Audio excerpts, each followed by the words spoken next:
কোনো সরকারি টাকায় মন্দির করতে দেব না, শুধু শিলান্যাস কলজ থাকতে দিন, 22শে ফেব্রুয়ারি আসতে দিন, তারপরে দেখবো মমতা বন্দ্যোপাধ্যায়ের কত টাকা আছে, যে তিনি টাকা দিয়ে 400 কোটি, কোথাও 300 কোটি, কোথাও 200 কোটি তিনি মন্দির করবেন। ওনার ব্যক্তিগত টাকা থেকে করবেন, রাজ্য সরকারের কোষাগার থেকে কোনো মন্দির হবে না।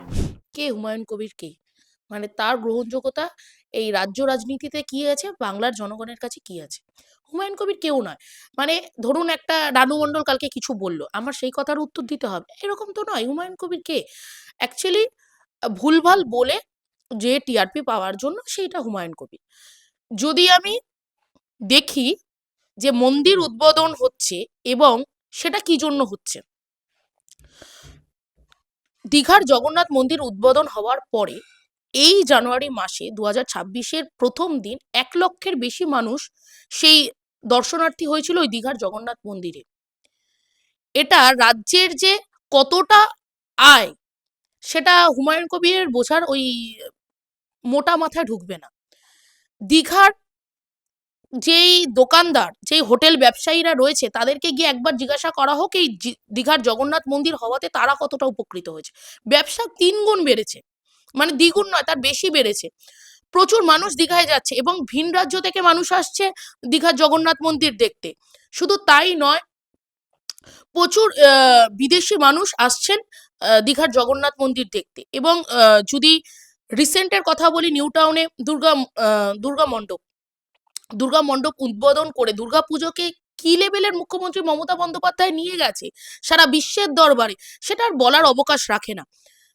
ঠিক এই শিলিগুড়ির মন্দিরটা, মহাকালের মন্দির, দেখো মন্দির করে যদি সেই মানুষ, কিছু মানুষের ভালো হয় এবং রাজ্যের আয় উন্নতি বাড়ে, পর্যটন ক্ষেত্রে অনেক উন্নত লাভ করে, তাহলে মন্দির হোক। কারণ সেটা কোথাও না কোথাও রাজ্যের মানুষের উন্নতির জন্যই হচ্ছে। বিজেপিকে প্রশ্ন করুক না, বিভিন্ন জায়গায় যে মন্দির উদ্বোধন করছে, বিজেপিকে প্রশ্ন করুক যে বিজেপি শাসিত রাজ্যগুলোতে কিভাবে মন্দির উদ্বোধন হচ্ছে, কিভাবে শুভেন্দু অধিকারী নানা মন্দির তৈরির কথা বলে।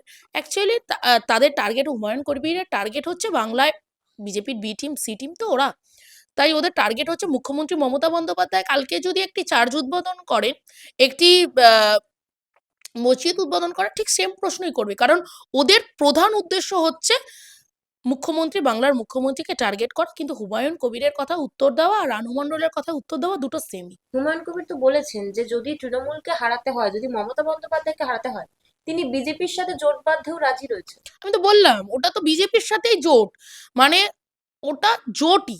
উনি বলবে কি, বাংলার জনগণ কি বোকা যে বোঝে না? কারণ তার কথা এবং শুভেন্দু অধিকারীর কথা যদি পাশাপাশি চালানো হয়, প্রায় মনে হবে সেম।